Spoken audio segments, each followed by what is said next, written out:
The dim glow of chandeliers reflected off the marble floors as Elena King pushed through the gilded doors of La Réserve, the city's most exclusive restaurant. Her heels clicked in a rhythm that matched the steady beat of her heart. She wasn't nervous. She never let them see her sweat. Heads turned as she approached the hostess stand, her sleek black dress hugging her curves, her hair pulled back into a simple but elegant bun. Elena had made reservations weeks ago, as she did for any important occasion, and tonight she had a meeting with someone who could propel her latest business venture to new heights. But something was off. The hostess, a young woman with porcelain skin and red lips, cast a glance at Elena, then back down at the screen in front of her. "I'm sorry, ma'am, but we don't have any open tables at the moment." Elena's brows furrowed. "That's strange. I made a reservation." The hostess didn't even bother to look up. "I'm afraid there's been a mistake. We can't accommodate you this evening." Elena felt the weight of the stares from other guests, their eyes tracing the interaction. Her fists tightened. "Is that so?" she asked, her voice calm but firm. "Because I booked this table personally." This time, a man stepped forward, Victor Hayes, the manager. Tall, sleek, and with the air of someone who believed his every word was gospel, he flashed a tight, condescending smile. "Ma'am, this establishment has certain standards. Perhaps another restaurant would better suit your preferences." The words stung. She knew what he meant, even if he didn't say it outright. But Elena had faced men like Victor before, arrogant gatekeepers of spaces they believed she didn't belong in. Instead of reacting, she straightened her posture, giving him a long, unblinking stare. "I see." "Well, Victor," she glanced at his name tag, "let's see if those standards hold up by the end of the night." With that, she turned, leaving the restaurant without another word, but everyone inside La Réserve would soon learn that the story wasn't over, not by a long shot. Elena's footsteps echoed against the pavement as she walked away from the restaurant, her mind racing. But instead of focusing on the present humiliation, her thoughts drifted to her past, to the moments that shaped her resilience. She had grown up in a small neighborhood, where opportunities were scarce, and the weight of expectations heavy. Elena had always been different, smarter, quicker, and with a fire in her that made her stand out. But standing out came with its own set of challenges. From a young age, she understood what it meant to be underestimated. In high school, she was the top of her class, but that didn't stop certain teachers from suggesting that she lower her ambitions, that she aim for more realistic goals. They didn't believe a girl from her background could get into a prestigious university, let alone lead a company. But Elena didn't listen. She applied to every top-tier university, and when the acceptance letter from Harvard arrived in the mail, she felt the first real taste of triumph. But the road wasn't easy. Harvard was a new world, wealth, privilege, and connections she had never seen before. There, she wasn't just an outsider because of her race, but because she came from nothing. But Elena thrived on adversity. Every challenge, every doubt, fueled her ambition. She remembered her first big job out of college, an investment firm run by old money and even older mindsets. There were whispers, side glances, and patronizing comments. But Elena rose through the ranks.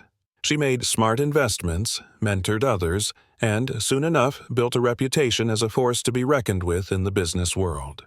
Still, even with her success, there were always moments like this, moments when someone tried to put her back in her place.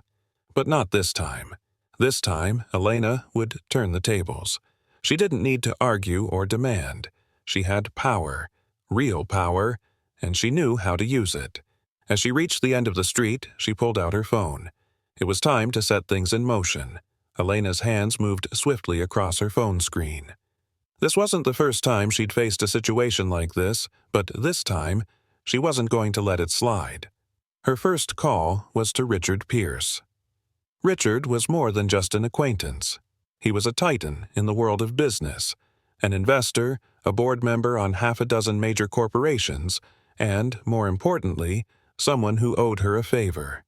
Years ago, Elena had saved his failing company with a strategic investment that had multiplied his profits tenfold.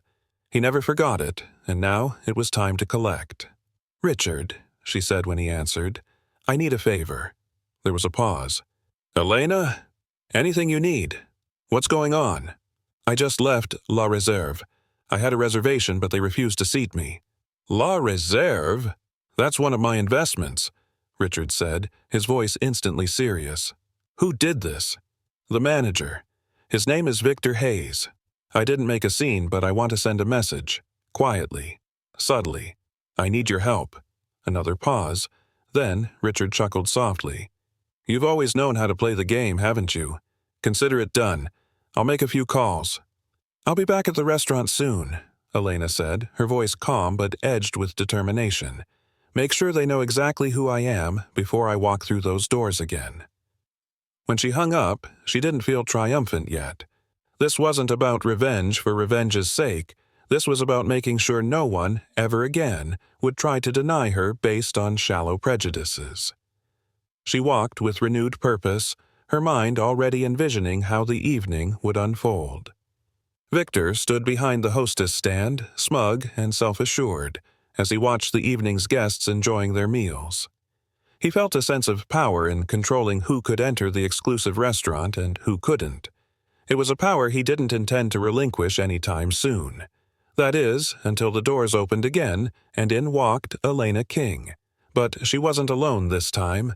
Beside her stood Richard Pierce, whose very presence sent shockwaves through the staff. Victor's stomach dropped. Richard wasn't just any patron. He was the Richard Pierce, one of the most powerful investors in the city and one of La Réserve's top backers. Victor felt a cold sweat break across his forehead as he hurried to greet them. "Mr. Pierce, welcome. I didn't expect to see you tonight." Richard barely acknowledged Victor, his eyes scanning the room before resting on Elena. "I believe Ms. King had a reservation," he said coolly, "and I believe there was a misunderstanding earlier." Victor's face paled. I didn't realize." "You didn't realize what?" Richard cut him off, his voice dangerously low. "That one of the most successful women in the city had made a reservation at your establishment? That someone of her caliber wasn't someone to be dismissed so easily?" Elena watched the exchange with a calm exterior, though inside she was reveling in the poetic justice of the moment. She didn't need to raise her voice or demand anything. Her presence, coupled with Richard's influence, did the work for her. There was a mistake, clearly," Victor stammered. "Ms. King, I deeply apologize." But Elena held up a hand, silencing him. "Apology accepted, Victor. But next time remember this moment.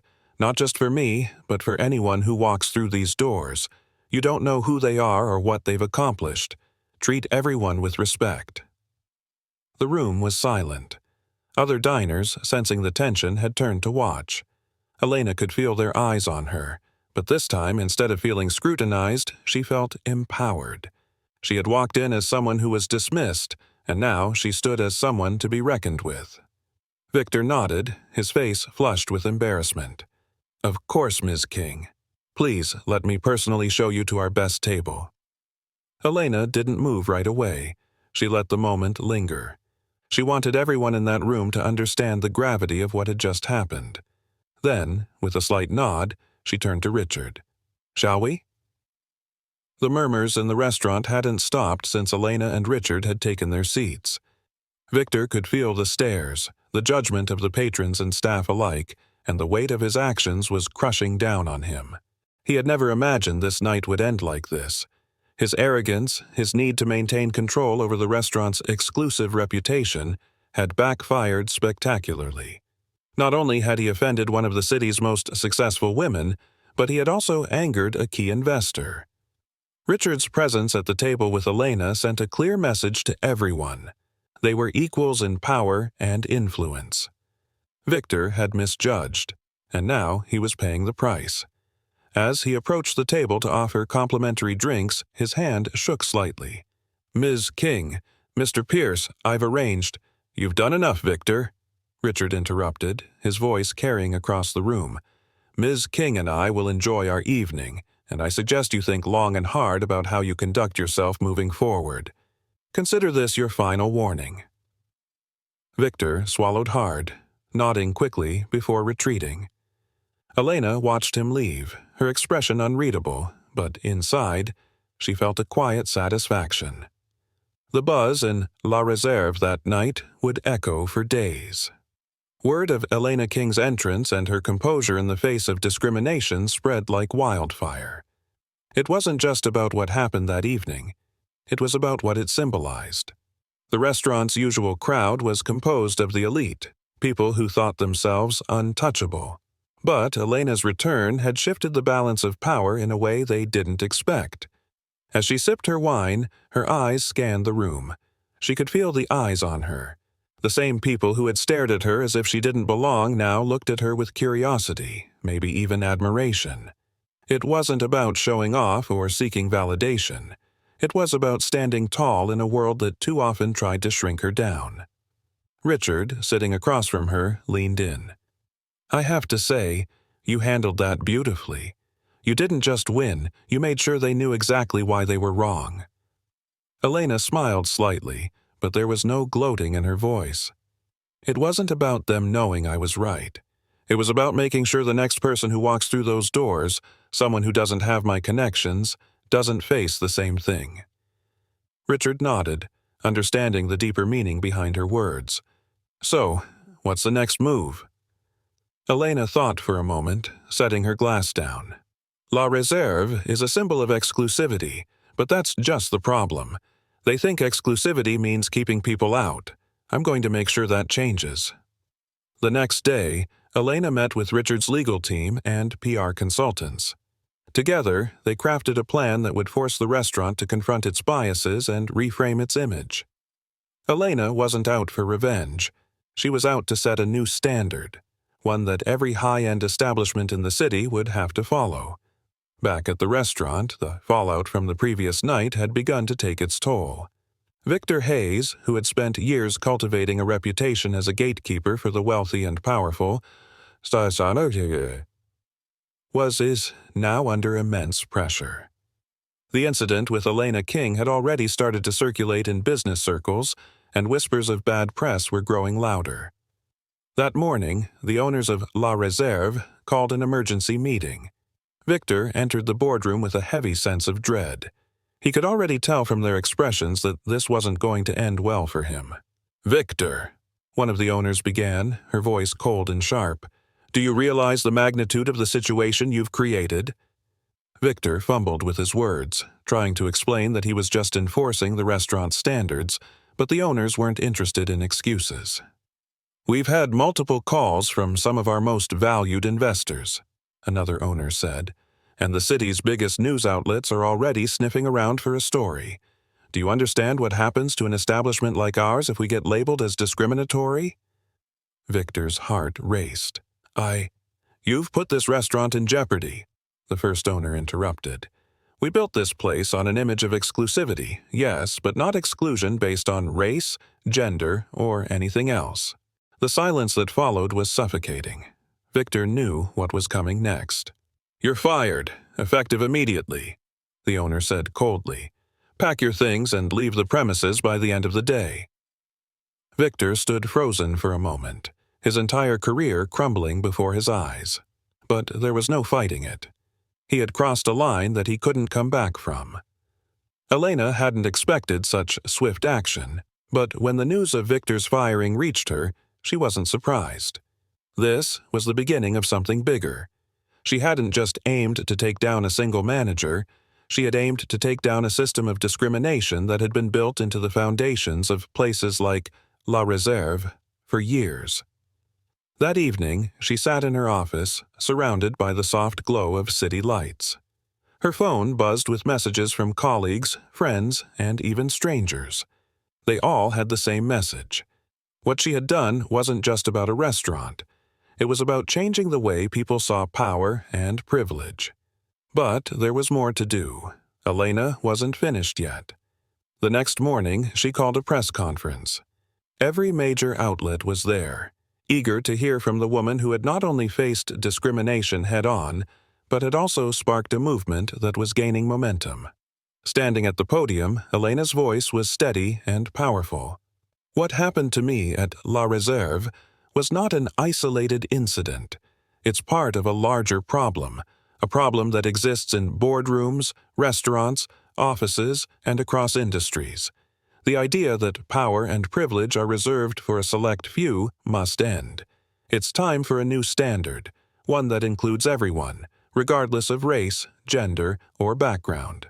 The crowd was silent, hanging on her every word. And let me be clear, she continued, this isn't just about punishing those who have done wrong. This is about creating opportunities for change. I'm here to make sure that places like La Réserve and every other institution in this city know that discrimination will no longer be tolerated. Her speech was met with a standing ovation. Elena's press conference sparked a wave of social change. Across the city, other high-end establishments were quick to take note, some scrambling to update their policies, others publicly aligning themselves with Elena's message of inclusion. Restaurants, hotels, private clubs, and even businesses began to adopt new standards of conduct. Elena's influence was spreading, and with it came a growing movement of people who had faced similar challenges, now empowered to speak out. Social media was flooded with stories from people of color, women, and those who had been marginalized in exclusive spaces. Hashtags like The New Standard and Elena Effect began trending as Elena's message resonated far beyond the city. As the weeks passed, Elena found herself at the forefront of a social revolution. She had become more than just a successful businesswoman. She was now a symbol of change, a voice for those who had been denied their place in a world that was beginning to reckon with its prejudices. But with success came new challenges. While many supported her, others saw her as a threat to the status quo. The pushback from certain groups, especially those with deep-rooted ties to the city's old guard, became more vocal. As the movement grew, so did the resistance. Anonymous letters, social media attacks, and even veiled threats began to flood Elena's inbox. Some accused her of seeking attention, of using the incident at La Réserve for personal gain. Others went further, trying to undermine her credibility, digging into her past for any sign of wrongdoing. But Elena had prepared for this.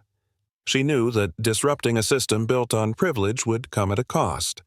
She had seen it before in her career, and she wasn't about to let it stop her now.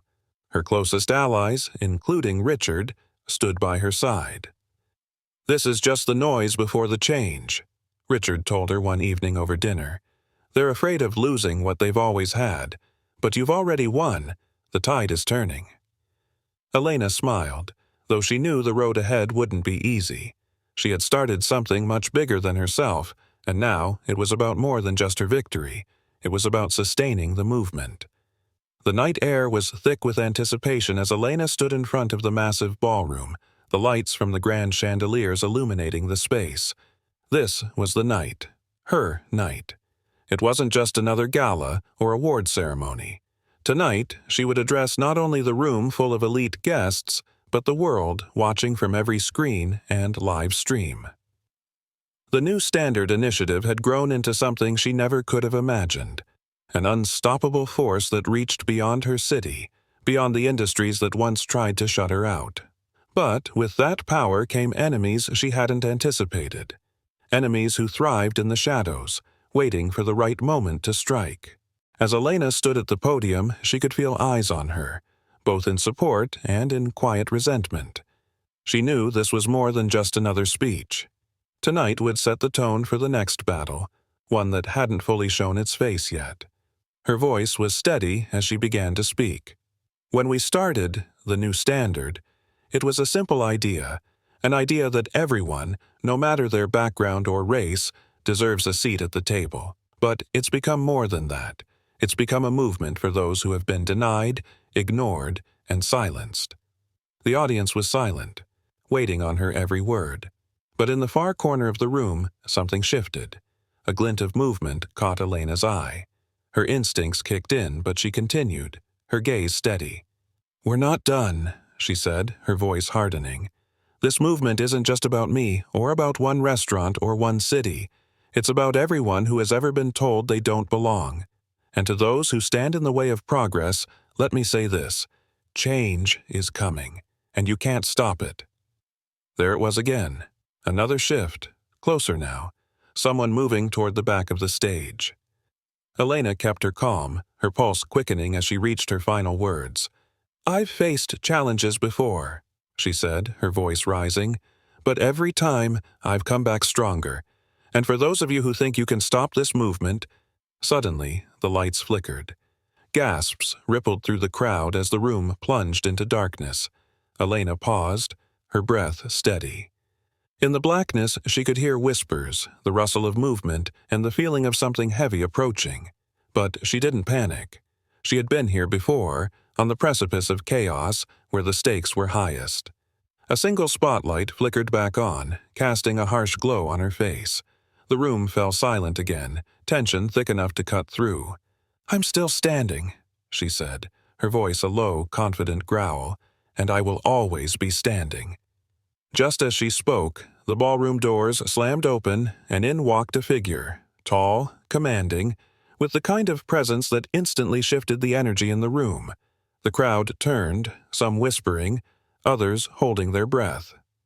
It was Victor Hayes, the very man who had been at the heart of her initial struggle.